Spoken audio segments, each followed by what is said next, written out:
Natalie Nixon. Move, think, rest. Redefining productivity and our relationship with time. The way most of us think about productivity is stuck in overdrive, doing more, faster, and squeezing every minute for maximum output. But if you've ever noticed your best ideas popping up when you're on a walk, staring out the window, or soaking in a warm bath, you know there's a better way. Productivity isn't just about getting things done, it's about creating the conditions where creativity, focus, and energy can flourish. The challenge is that modern work often pulls us in every direction. Endless notifications, back-to-back meetings, and the pressure to always be on leave little room for conscious movement, intentional reflection, or genuine rejuvenation. Burnout has become all too common, and hybrid work has blurred the lines between home and office. The old productivity models no longer deliver what humans actually need to thrive. This is where a more human-centered approach comes in. By intentionally weaving movement, thought, and rest into our days, we can lay the foundations for more sustainable energy, sharper thinking, and inspired ideas. Such practices aren't luxuries. They're the tools that allow us to work smarter, not just harder, and to enjoy the process along the way. In this blink, you'll learn why redefining productivity matters, how movement can unlock creativity, why deep thinking fuels insight, and how rest restores energy and focus. Together, these elements form a robust framework in which work can become invigorating, meaningful, and genuinely fulfilling. Ready to reimagine productivity? Let's dive in. We need to talk about productivity. For most of us, productivity has been defined by speed and volume, how much we can do and how quickly we can do it. But if you think back to the moments when your best ideas arrived, chances are they didn't happen while you were frantically ticking off tasks.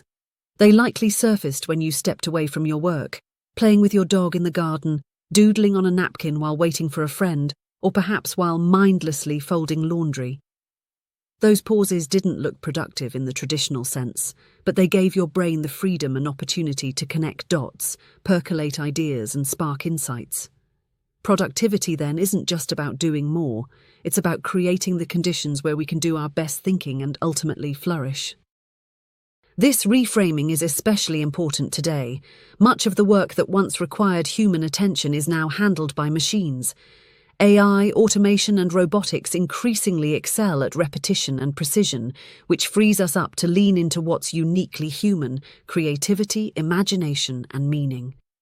The organizations that encourage these qualities will be the ones to consistently attract top-tier talent and drive industry innovation.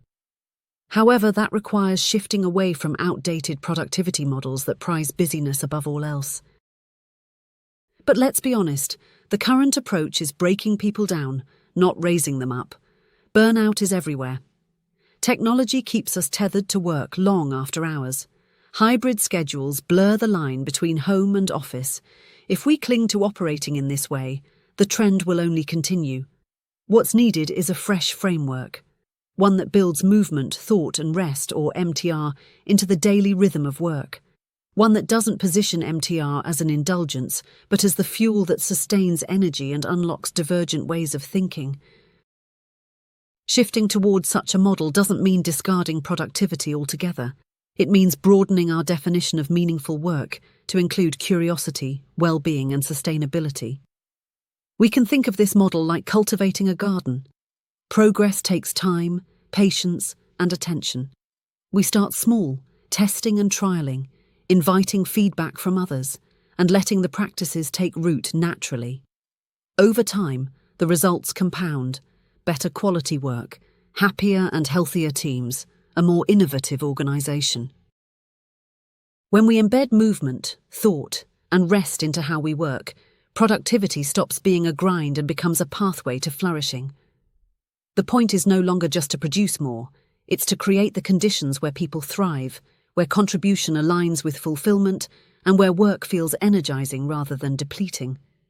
That's the real promise of reimagined productivity, and MTR is our ticket there. Move. If flourishing is the true goal of productivity, then movement is its most vital building block. Our bodies and minds are far more connected than we often acknowledge, and when we allow ourselves to move, even in the smallest of ways, we can tap into a deeper layer of clarity and creativity. You may have experienced it yourself, a solution that appears while at the playground with your kids, or a flash of inspiration while stretching out after a long day. Movement doesn't take away from the work, it adds. The beauty of movement is its simplicity. It doesn't require registering for a marathon or signing up for a pricey gym membership. A walk around the block, taking the stairs instead of the elevator, or nodding along to music between calls can all create subtle shifts that reset our focus. These actions aren't about adding yet another task to our to-do lists. They're about reclaiming small, intentional moments to bring the body back online, which, in turn, sharpens our mental acuity and makes space for fresh insights. Importantly, movement belongs to everyone. No matter your level of mobility or physical ability, there are ways to integrate it into daily life. That might mean choosing a form of motion that feels both accessible and enjoyable, like chair yoga or a water-based activity that reconnects you with your body. We don't need to go all out. We just need to reintroduce some physicality into the rhythms of our day. A helpful way to start is through reflection. Ask yourself, how much movement already happens during my day? Where do I feel stuck for too long, and where could I invite motion in? Mapping out your environment on paper or your device can reveal overlooked opportunities, such as a long hallway perfect for quick calls or a park nearby for midday breaks. By making those adjustments gradually, movement can quickly become part of your routine. Organizations have a role to play too. Workplace culture and design send powerful signals about whether movement is encouraged or frowned upon. If the environment subtly discourages getting up, people will default to staying seated. But when leaders normalize walking meetings, offer adjustable desks, or encourage breaks, movement is more likely to become a shared practice rather than a private indulgence. If you go a step further and quantify the effects of such changes, you may find teams collaborate more effectively, creativity flows more freely, and the overall work environment feels more dynamic. When movement is woven into both individual habits and organizational culture, work feels less static and more alive. It's not about doing more for the sake of it. It's about prioritizing energy, clarity, and connection the same way we would a traditional KPI. Through the lens of flourishing, movement provides the pulse that keeps ideas in motion. Think.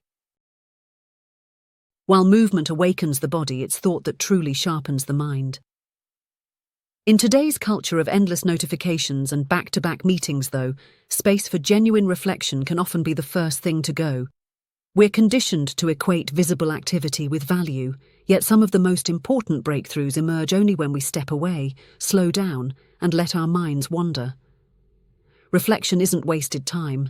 It's the soil where insights bud and bloom.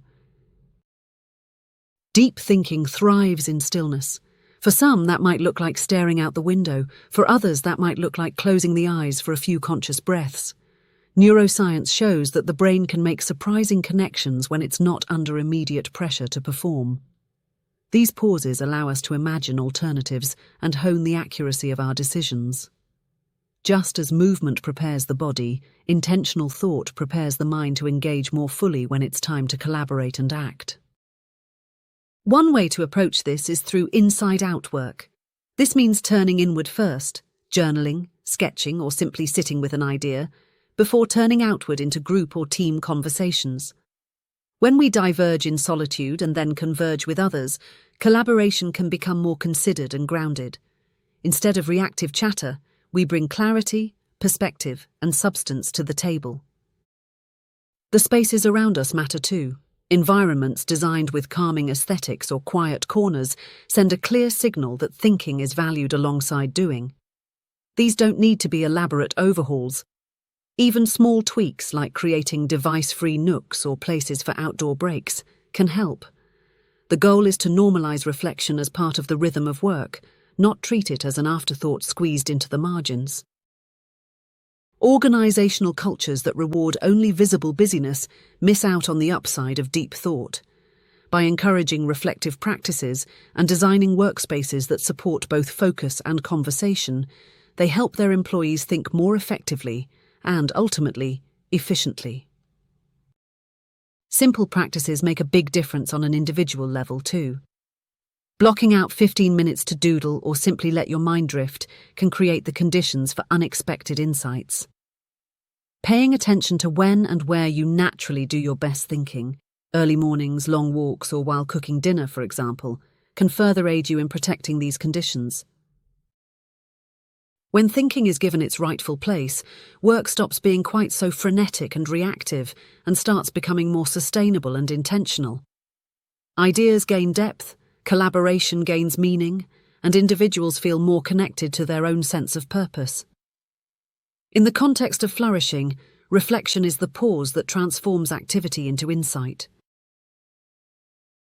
Rest.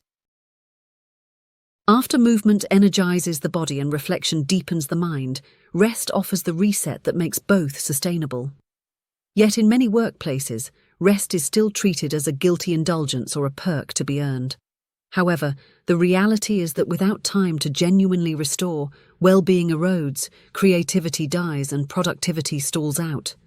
Rest is not the absence of effort, it's the foundation from which our efforts matter. We can think of rest as doing less, better.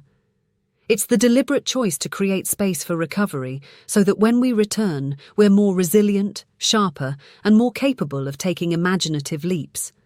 That might mean sleep, but it can also mean meditation, reading, or even gardening. Just as athletes train by alternating exertion with recovery, we all thrive when we cycle between activity and replenishment.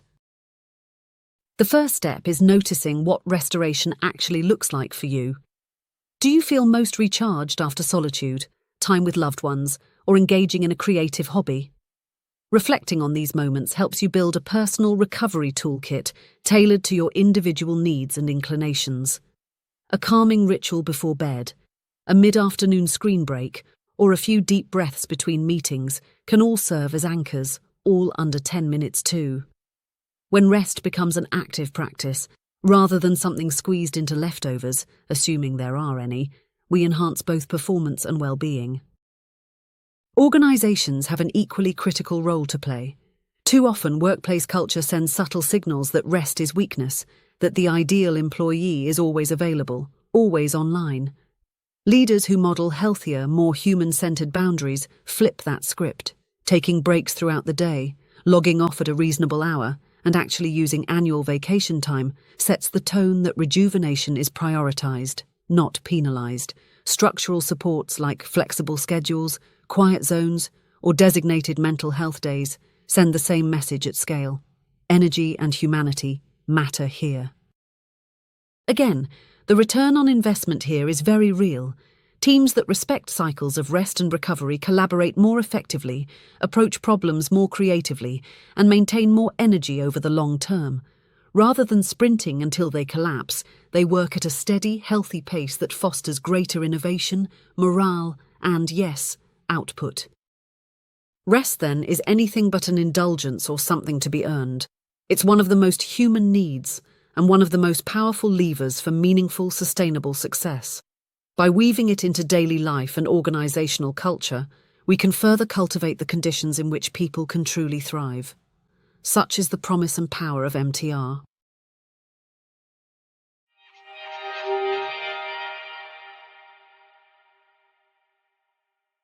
In this blink to Move, Think, Rest by Natalie Nixon, you've learned that true productivity isn't about doing more in less time.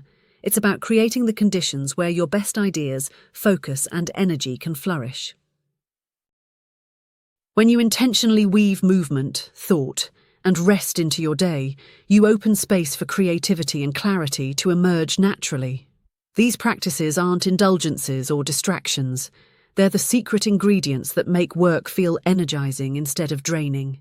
Stepping away to stretch, daydream, or simply take a few deep breaths doesn't slow you down. It fuels sharper thinking, better decisions, and more inspired solutions. Honoring your humanity through movement, thought, and rest unlocks your most creative, effective, and fulfilled self. And the ripple effect is powerful. When individuals thrive, teams and organizations thrive too. Work stops being just an environment to churn through tasks or churn out widgets and becomes a place where growth, insight, and joy are woven into the new definition of what it means to be productive. Okay, that's it for this Blink. We hope you enjoyed it. If you can, please take the time to leave us a rating. We always appreciate your feedback. See you in the next Blink.